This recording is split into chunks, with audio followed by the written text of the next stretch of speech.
I was just going to say, well, first I want to thank you for taking time to talk to me today. I'm Nicole, one of the associate editors for South Florida Poetry Journal, and it's really an honor to spend this time with you. I was hoping, just to kind of kick things off and get us loosened up, that you might be willing to read one of your favorite poems from Asylum for us. Is that something you'd be comfortable doing to start with? Sure. It's always, I always have a hard time knowing what to pick, but I think I'll choose, because it's a book length poem, and certain pieces I think stand on their own better than others. So I'm going to read this one from the book. It's called, in the first line is Snow of Childhood. Snow of childhood, of dreams, of our poems and discontent. Snow of our memories, some distorted, forgotten, trod upon, rendered to a whiteout. Snow that dusts bridges, highways, roofs, that tastes of rust and weighs on the branches. Oh, don't forget them. Insufferable snow that falls on the pots that hold the pods of the dead in the brilliance of the outdoor gazebo we see from the window of the care home for the aged to praise our matriarch. Our boots wet, snow in our hair. Look how pale she is.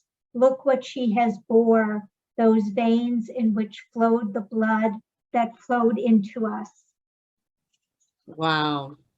You chose my favorite. I'm tearing up. I love that one. I love it so much. And I think I just read that it was just recently featured, I think, in Swim. Yes. Wow. Thank So you. beautiful. I lost my mother during COVID, so I like to read it. It makes me feel good. No, it's such a good poem, and I think, you know, one of the things that I just noticed in reading Asylum is it feels like they're almost like characters. The seasons feel like characters a little bit, and even the month of April, I kind of felt like your seasons and your characters. There's so much nature in this book, and it was one of the things that really drew me to it. Specifically, I wanted to ask you, is there any significance to the number 103? Because I noticed you had these 103 poem sections in the book, and I just thought it was an interesting number. I didn't know if it was intentional or it just happenstance. Yeah, it was just happenstance that it came to that number. Yes. Oh, okay. Yeah, there was really no, no rhyme or reason other than each section added up to 103. I see. Okay. Yeah. So I came across this quote on your website that said that you thought of a poem as its maker whispering in the ear of the reader. Ooh. And it just struck me as such a beautiful quote. And I wanted to ask, what do you think Asylum is whispering to us? Well, I think that it's whispering, well, I think it's whispering hope for the individual, hope for the planet, hope for humanity, because what I recognized, when you're working on a book length poem, and this is the first one I've ever written, but certain themes and sort of came out of the landscape of the poems for me as I began to think about what I had created as a whole. And one thing that just kept coming back to me was this idea of, we're living in a moment of, climate change and so much racial disorientation and so much threats for humanity. And so for me, I recognized that I'm glad that you talked about nature and the seasons, because I think that, Nicole, I think that to me, that's where the joy comes in, where the hope comes in, the sustainability of connection, of love. And, I really began to worry about human despair, especially like, well, I was finishing the proofs of this book when the pandemic hit us. And so yes, I think, the threat of human despair and suffering, how much can we bear, is a question that I recognized when I finished the book, that this was something that the poems were addressing, if that makes sense to you. It absolutely does. And it's interesting because as I was reading this book, there's very much palpable grief and loss, but then there's also this joy that I feel in it as well. And I kind of feel like you kind of come full circle when you're reading it. Is that what you were trying to leave the reader with, that impression of sort of the cyclical nature, but at the end that there is still joy amongst all this loss and grief? Yes, thank you for saying that. And I like the use of cyclical, because that is, I see the book as being kind of, that word really resonates for me in terms of the book. Yes, the places where we find joy and hope and sustainability. And, another thing that I recognized at some point when I was working on this book is community, so like even the community of trees. Trees are, I love trees. I'm kind of obsessed with them. And they have so many, such human qualities. Even when I was a very young girl, I just remember in our, backyard of our house, this tree that sort of just became like a character in my life. So, even, trees live in a community and people live in a community, and community is, I think, where we can find, ways of connecting and joining together. That, yes, grief is very personal, but it's also, I think, one way in which one can live with grief is through joy. Absolutely. Yeah. And I think, the book feels like an elegy, but it also feels like this beautiful lyrical survival handbook to me in a sense. Well, have other people said that to you? I love that. Thank you, Nicole.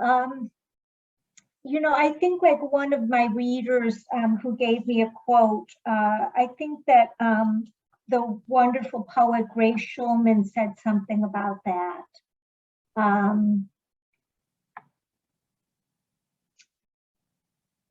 That we are with her on every step of a search that ends in art and in language that can save us.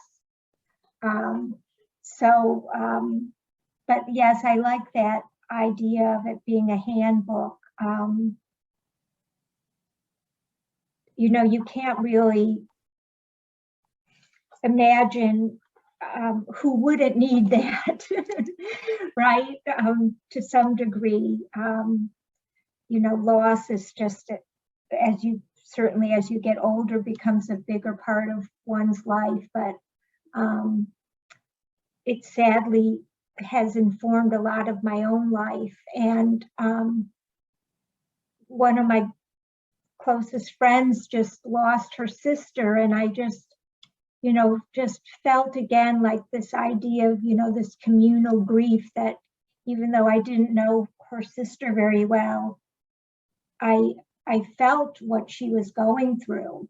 So I did want, one of the things that I tell myself, I think, before I begin a new project, is that I want to take a risk, because I don't want to keep doing the same thing over. I want to, take risks both with language and in this book it was kind of an emotional risk that I also allowed myself to be angry at times. I don't know if you felt that in some of the pieces, but that was very freeing to be able to do that. Yeah. I definitely sensed a full range of emotion for sure. It was, and one of the things that I also caught on to was the reminders to breathe. I don't know if I'm assuming you're a yoga practitioner because yoga is mentioned. I'm actually a big fan of vinyasa yoga myself, and I found it different stages in my life, especially. It's really helped me to process a lot of grief, especially that sweating out and the breathing and being united in breath and just the roles that instructors can help sort of shepherding out this grief that we're feeling, that we're holding on to so tight in our bodies. And that was one of the things I really enjoyed when I was reading the book too, these reminders just to breathe. And I was curious what role yoga plays. I mean, I guess I shouldn't make assumptions here. We're talking about the speaker, not necessarily you, but it seems like a personal book. So I was just curious about yoga maybe and how that played a role in your book and in particular. Yes, thank you. Yes, yoga. I do practice yoga, and I do, probably for like the last 7 years. And one of the things that I love about it is the breathing and the breath. And so I'm glad that you picked up on that. And also just, how when you're in your yoga practice and the class is over, the teacher, at least some of my teachers have said, take this with you outside of the studio. And so that's so much of, I think I have been very lucky to have really wonderful yoga teachers who have made me think about the way in which yoga is also connected to everyday life and also in a way to my writing practice. Because when you practice yoga, it's almost as if every time you go to the mat, you learn something different. You can learn something different, just a small adjustment to a pose. And like with writing, it's the same thing that, sometimes you just make like a small adjustment and the poem can really, change its course. So I when I was working on Asylum, I was thinking about, first of all, I liked having another voice coming in. So I liked the voice of the yoga teacher who's instructing the speaker, because so much in life I love the idea that somebody's telling me what to do when I feel as if, that's one way that you can let go of yourself. And so I really enjoyed those moments when the yoga teacher was speaking to me.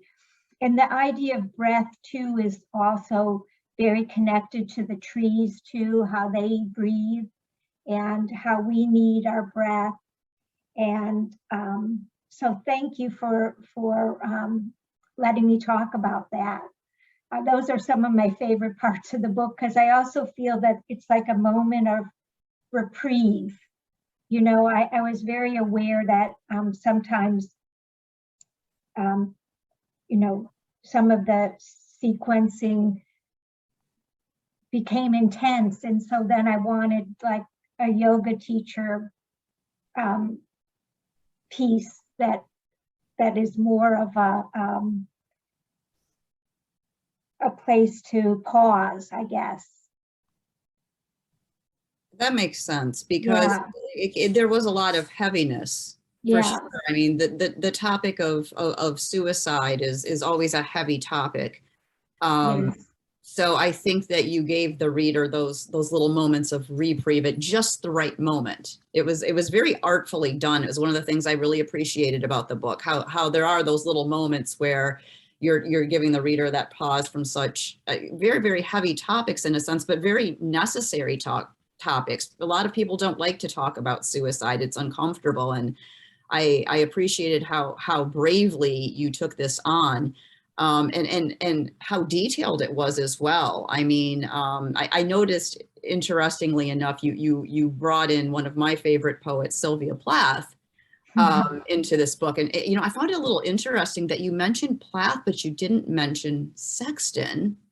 At least I didn't catch it. Yeah, I think like you, I have always, I don't know, Plath has always been a mentor in the way in which, other poets can be mentors for us. So yeah, there's just, I don't know, I feel a deep connection to her work. And I've read a lot of her letters. I think also there's a huge volume now available of her letters. And one of the things I learned from reading her letters is how much joy and how, she experienced, and her love of life and her intellect and her relationships. And she was passionate and smart and self-aware. And, I think that, one of the myths about somebody who ends their life is just that, their life is tragic. But it's that moment, where somebody makes that tragic decision, but, you can't wipe away the entire life before that. And so that has, I think Plath had, reading those letters really brought that forward to me. She just had such an incredible mind. And that's not even, her poetry is pure magic. It really is. You mentioned a couple of authors specifically by name. Salon and Dante basically formatted, I guess, were what you formatted the book on, right? The work of those two in particular. What sort of influence have they had on you as a poet? Yes, well, I did. The Inferno is I keep reading it. It's a poem that you can keep reading again and again and finding new meanings. And when I sort of set out to try to write this long book length piece, I thought about, the journey. At the beginning of the book, the speaker is, mounting on this journey, and there's a young boy that she's taking with her. And, the journey is, I thought about it as very, Virgilian, if that's the right pronunciation. And so that those echoes were with me throughout, even in some of the, natural world, the way that Dante, the trees become metamorphosized into people, and it's just, I love it. And Paul Celan, I just was really fortunate enough years ago, in my role as an editor, that I edited the Paul Felstiner's translations of Paul Celan, and his journey as a Romanian Jew who lived in Germany, and so he spoke the German language, and having witnessed so much of the tragedy of the Holocaust and how that informed his poetics. was very meaningful to me. Very powerful work. And I'm Jewish as well. And, so I definitely, when I was writing the book, the threat of anti-Semitism was accelerated somehow during that period of time, and it is now. So I think that that's a long way of kind of, I did want the book to, like, as you mentioned at the very beginning when we began speaking, Nicole, about other voices, and that those two poets, and also William Blake is a voice in the book. Yeah. Okay. Well, I don't want to take up too much of your time. I wanted to ask one more question, if you don't mind. Is there anything in particular that you want the reader or the audience listening to know that I didn't ask you about the book? Oh, well, that's it. That's interesting. I feel that you read it so insightfully, and I thank you for that. Well, I suppose that one of the surprises of the book for me was the title, Asylum, and the different. As I began to think about that word, there's so many different meanings. There's the obviously political asylum, and then there's asylum of an institution for the mentally feeble or unwell. And then I began to think about asylum in also kind of a positive way, of the way in which we seek asylum as we seek sanctuary, and that's something that I feel I've had to do to find my own asylum that feels safe and secure, and trees, and forests. You can think of that as kind of an asylum. So I think I would like readers to maybe think about that if they have a chance to read my book. That was a surprise to me that, well, as a poet, there are so many surprises that come forward during the process. And that was one that I was very lucky to have come upon. I don't even know how that word became the title, but it was kind of a driving force. And maybe even like what you were saying about suicide, and the myths around it. Somehow that connected me to the word that became the book, made from paper, from trees. So, these connections are